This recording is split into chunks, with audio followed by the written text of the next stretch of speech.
Hi, my name is Kristen Zapata, and this is my website, The Giver, What's Your Role?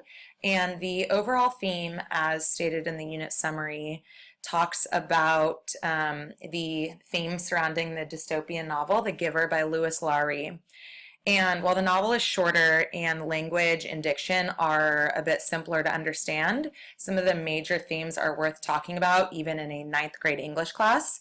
Um, in this website for, I believe it is lesson 2, we use an iPad. And so we utilize technology as one of the state standards. States number 6 use technology, including the internet, to produce, publish, and update individual or shared writing products. And we use an outside website called EduBlogs, which I'll get to a little bit later.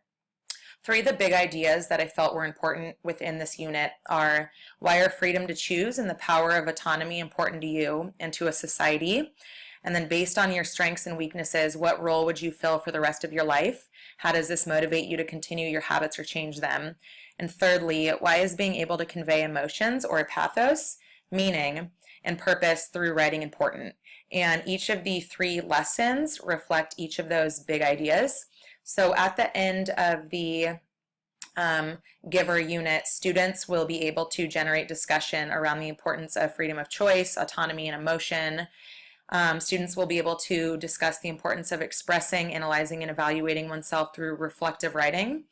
And thirdly, students will be able to adhere to conventions and formalities for writing to a specific audience. And as you can see, there's a link to my teacher website that states my overall teaching philosophy under the student learning objectives. For the assessments, the way that I will monitor what students are learning, I will have an entry-level assessment for each lesson, and one of those is a KWL chart, and this will allow students to sort of invest in their own education. So they will draw on prior knowledge, writing what they already know.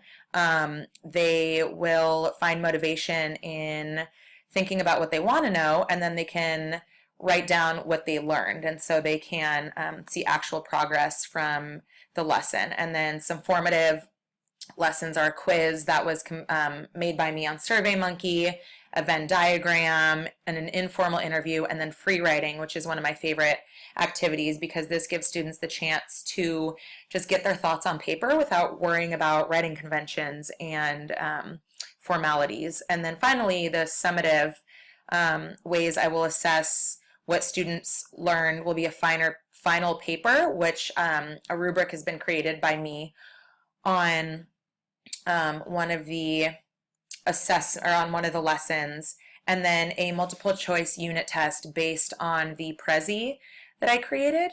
And as you can see, one of the formative assessments is listed right in the middle of the page, and it is based on the Prezi that I created. And then down below at the bottom, or I guess in the middle of the page as well, is the audience essay scoring guide. And so this is the rubric that I will grade students on. And then an assessment summary is at the very bottom, just detailing the different progress monitoring activities. So for lesson 1, the teacher lecture, I titled it Speaking Up Using Writing, and I like this lesson because its values go beyond the classroom. So I think students need to be able to write for a specific audience while in school, but also in college and for a job. So my Prezi really states that no matter the profession the student wants to go in, or no matter the person they're writing to, there's a certain diction and syntax and theme and tone that the student uses. So my Prezi addresses that, and my guided lecture notes follow along the Prezi, and I used different activities within the lecture notes. So students can just have, every student learns differently, and so they can fill out the guided lecture notes and hopefully better understand the Prezi. And then for my second lesson, the web quest with the iPad, as I talked about earlier, students will be given an iPad to borrow in class, and they will log on to a great blog site for educators, and it's called EduBlogs. And the lesson activities are detailed out on the sheet that I will print to them. And their assignment is to blog about one job if they had to do it for the rest of your life, what makes them qualified for this position, why they're passionate about it, and in doing this, they'll explain reasons to back up their claims. So I had an example. I put an example below, and then I ended the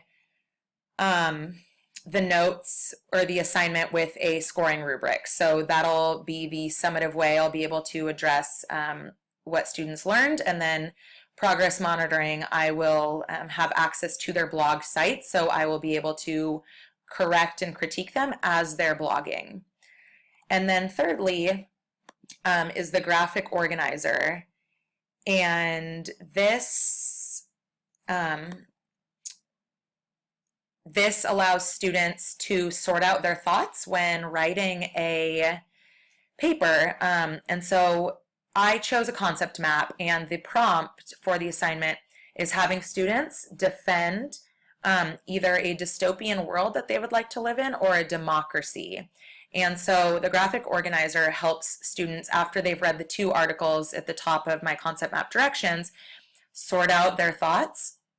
And I created an example to the left that really helped me, and I chose defending a dystopian world. And students at the final, like when their paper is all completed, there's a rubric in which I will score them. Again, at the very top, there's unit resources that have helped me do research for this assignment, and I have a brief explanation for each that can hopefully guide students through these assignments. And then I have my unit plan template that just details out my unit summary, my content writing standards, or California's content writing standards, and the big ideas, the unit summary, and the different lesson plans and what instructional strategies I use.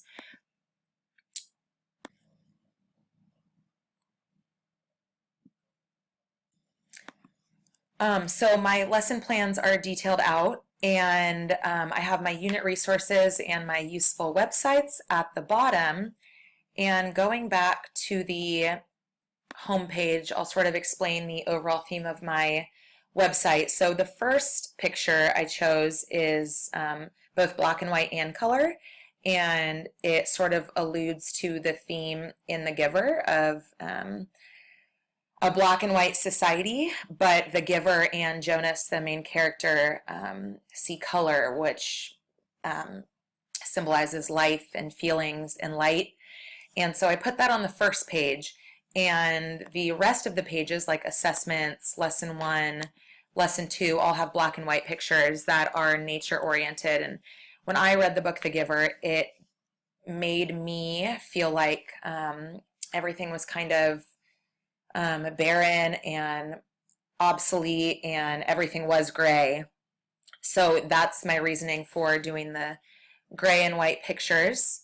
There were some times that I struggled to come up with lessons for this novel because there are a lot of themes to choose from. Like I said, oneness and freedom of choice, and the capability of emotions, and the chance to explain ourselves into a role where, as in The Giver, the society did not have feelings or colors or choices. But with that general theme, there was a little bit of struggle in creating some of the assignments because I felt like I really had to stretch myself to create a variety of assignments, whereas maybe a science website or a history website has historical events or dates or people to choose from. I had pretty set in stone themes, and so sometimes it was a struggle to stretch my assignments, but I'm proud of my website. I'm proud of my work. I will be using this in the future, and I really enjoyed this assignment, and thank you for checking out my website.